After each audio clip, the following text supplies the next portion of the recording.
Hey everybody, welcome back to the Neon Chronicles. In today's video, we're going to be taking a look at Genshin Impact 5.0, which is going to be the Natlan release and the Natlan region. And before we get started, I wanted to acknowledge the previous video that I made on the topic. Thank you all for all the replies, all the perspectives that were shared in the video. Feel free to check that one out and take a deep dive into the comments before you get into this one. I still hold a lot of my opinions, but I'm not opposed to continuing to make stuff on the channel here. Our goal for the channel is to explore things, not necessarily to just talk about our own bias. That conversation is just as relevant now than it was before, and I want to show you how things have progressed since. So let's dive right in. In our last discussion about Hoyoverse's approach to inclusivity, we raised concerns about the lack of diverse representation, especially for playable characters. With Natlan, a region inspired by the Americas and Africa, I think this issue is front and center. Recently, you might have seen in the 5.0 special program that Hoyoverse released footage of the orchestral recording of Natlan's soundtrack, and it featured a lot of Black, Latino, and Indigenous musicians. This off-screen representation is amazing to see, and it's a good step in the right direction, highlighting the talents of individuals from the cultures that inspired Natlan. However, this positive move stands in stark contrast with the in-game representation. Early previews suggest that while NPCs and enemies may include dark-skinned characters, the playable roster still lacks diversity. This disconnect raises questions about Hoyoverse's commitment to inclusivity and authentic representation within the game itself.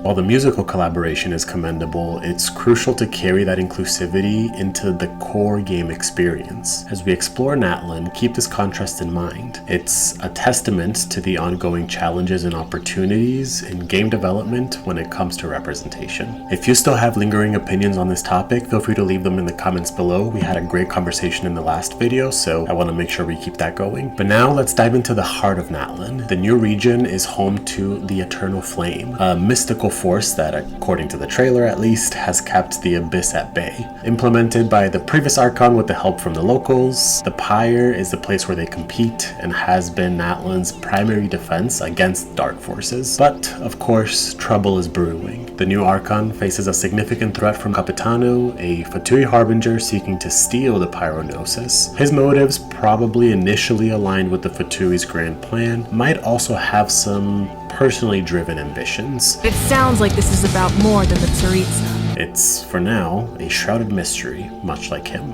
And interestingly, our traveler won't immediately unlock the pyro abilities in Natlan. It seems that we're gonna have to unravel some regional mysteries before gaining access to the elemental powers. This narrative choice might either stall the game or add an extra layer of intrigue as we start the journey through Natlan. You might have also heard that the region is huge, and that's because Natlan has 3 different tribes. That's right. Natlan introduces 3 distinct tribes, each with their own unique characteristics and specialties. This tribal structure might remind us a little bit of other media, like the Avatar series. Yes, I mean both the Blue People and the Airbender. Let's break down each tribe and then discuss some interesting parallels. Let's start with the Mining Tribe. They're known for their competitive dance-offs, specializing in extracting ores and gems. This earthy group adorns their weapons with jewels. Next, we have the Water Tribe, a more laid-back group. They seem to have made their home in a picturesque area filled with hot springs and lava rivers. Fishing, surfing, and music are central to their culture. And lastly, it seems like we have the Grass Tribe. They seem to be messengers and hunters. These are daring individuals that thrive in Natlan's most inhospitable regions. They attract young, challenge-seeking adventurers, hinting at, fingers crossed, tougher gameplay in their territory. It's also looking like each tribe is going to have its own daily commissions, possibly with unique gliders, suggesting a vast and diverse region to explore. Now, if this tribal structure reminds you of James Cameron's Avatar, you're not alone. The creature designs, architectural elements, and sound motifs are reminiscent of Pandora. This similarity raises interesting questions about global and media influence and the fine line between inspiration and imitation. We've done other videos similar to this topic. Now let's talk about gameplay and design elements. Natlan isn't just bringing new story elements, it's also introducing exciting gameplay features and creature designs. The new bosses in Natlan seem to offer a slightly diverse range of challenges. One boss, designed with a plushy-like combat style, seems geared towards younger audiences. In contrast, another boss bears a striking resemblance to the fearsome Turuk from Avatar.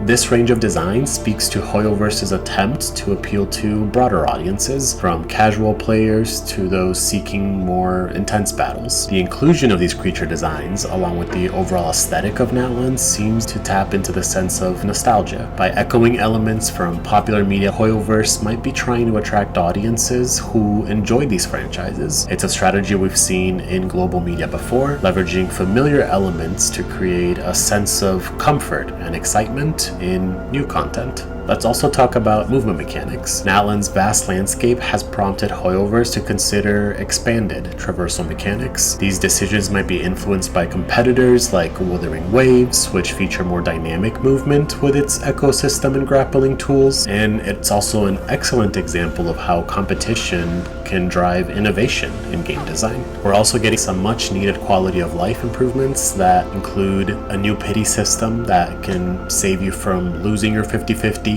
lower pity counts for weapon banners, which I don't know if I'm happy about or if it just makes me mad for it feels like wasting so much on so many lost weapon banners. Increased drop rates when defeating enemies, which it seems like it's gonna be doubling our drop rates, especially for higher tier enemies, so pretty excited about this one. And a new artifact creator, which allows you to pick your main stat and 2 substats. So that means that those double crit stats are just gonna be easy to get now. And trust me on this one, as somebody who's been playing since day one, I can attest that all of these changes are addressing some long-standing player concerns about RNG and resource management. The artifact creator in particular is a game changer, potentially saving players countless hours of just pointless farming. As we wrap up, let's reflect on what Natlan represents for Genshin Impact. This update marks a significant milestone in the game's journey, showcasing both its evolution and potential challenges it might continue to face. The shift in art direction, blending ancient motifs with modern graffiti, signals Hoyoverse's attempt to refresh the brand. It's a bold move that might alienate some longtime fans, but could also attract new players to a game that some feel has grown stale. But those are just my thoughts, and I would love to hear yours. What do you think? Are you excited about the new region? Do you have concerns? Let me know in the comments, and please don't forget to leave a like if you like this video, subscribe if you want to see more content like this and from other similar games, and like always, thanks for watching. Hope to see you in Natlan.